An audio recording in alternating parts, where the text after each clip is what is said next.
Hello and welcome to this video. This is actually my first video in English and I'm already sorry for all my English mistakes and all the naming mistakes of the functions I will do in this video and in the future videos in English, because I'm planning to make more and more videos about German typewriters or European typewriters you don't find that often in the United States, for example, in English. And yes, today is actually my first video about this 1956 Triumph Norm, and yes, I'd like to present it to you because it has a beautiful color and it's in beautiful condition, and yes, I hope you guys can understand me well. But now let's start with this machine. So I'd like to start with the design, because you can find this design on multiple Triumph machines, for example the Triumph Gabriele or the Triumph Perfect, and just the functions have a few differences. For example, the Triumph Perfect has a tabulator on the left side here, on the right side here, like this Adler Primus. It's actually the same machine, just with a different design. The mechanics are mostly the same, as you can see, for example, the backspace or the color switch on the left side. They're more or less the same, and just the design has a few differences. Yes, and as you can see, the design is really nice. You can see here some chrome stripes on the bottom and on the top, and there are two different colors, what I really like.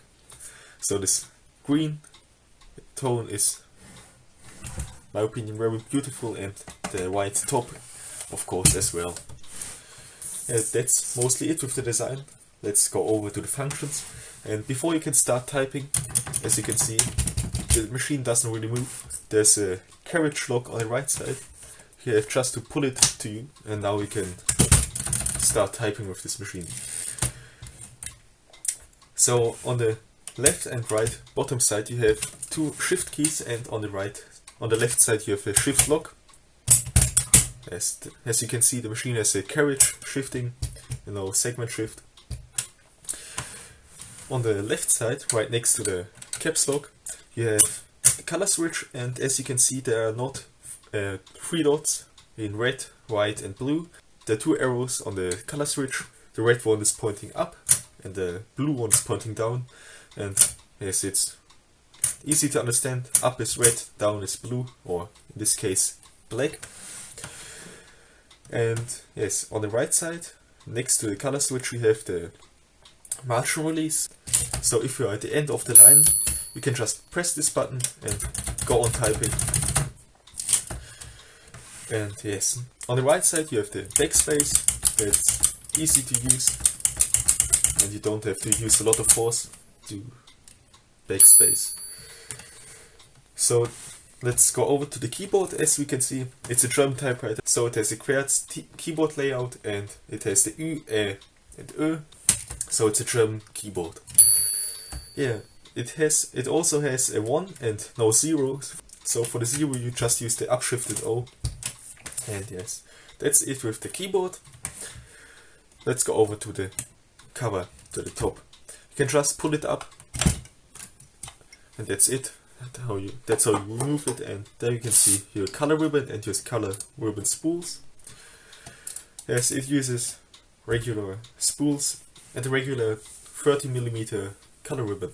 Yeah, there are not really a lot of functions in here, it's just for the spools, the cover, and that's also where you can switch the ribbon rewind direction, so with this little lever here. If you want to put the cover back on, you have to be careful, because this is metal and the rubber holes here are very small, so you have to be careful that you don't put it on your color, because that's not good for the typewriter, of course. You have to put it directly into the hole.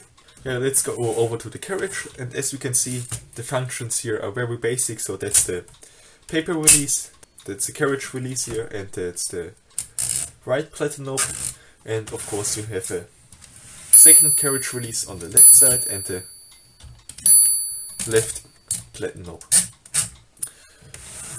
You also have a paper bale on top of the platen, and it has two little rollers on top. On the back of the machine you don't have any science or something like that, you just have your margin and a scale that goes from 0 to 80, and it's of course easy to use. Just push it down and then you can move it to the left or right. And you also have this little button here, this little key you can press, and now your paper support flips out. It's spring loaded and of course easy to use.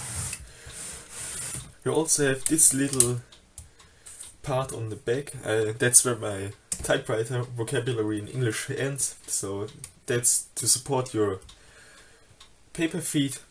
You can just put it in one position, for example 0, and that's where it helps you to feed your paper in. And that's mostly it. Of course you have your line spacer here and your adjustment here with 3 adjustment positions, so 1, 2 and 3.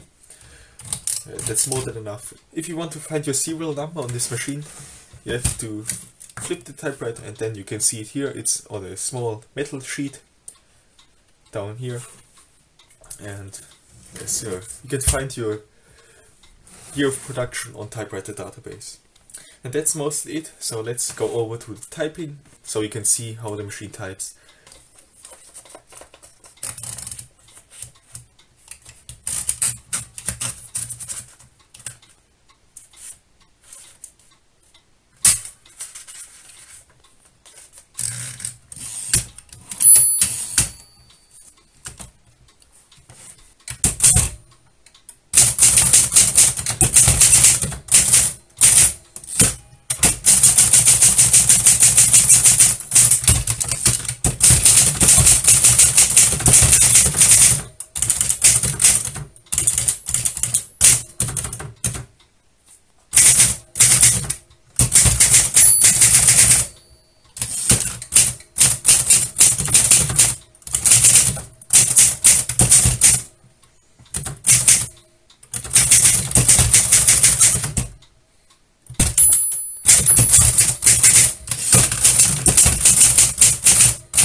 So I hope you could see how this machine types. I really like the type action of this typewriter and also how the carriage moves. It's very easy to move it, and I hope you hear it.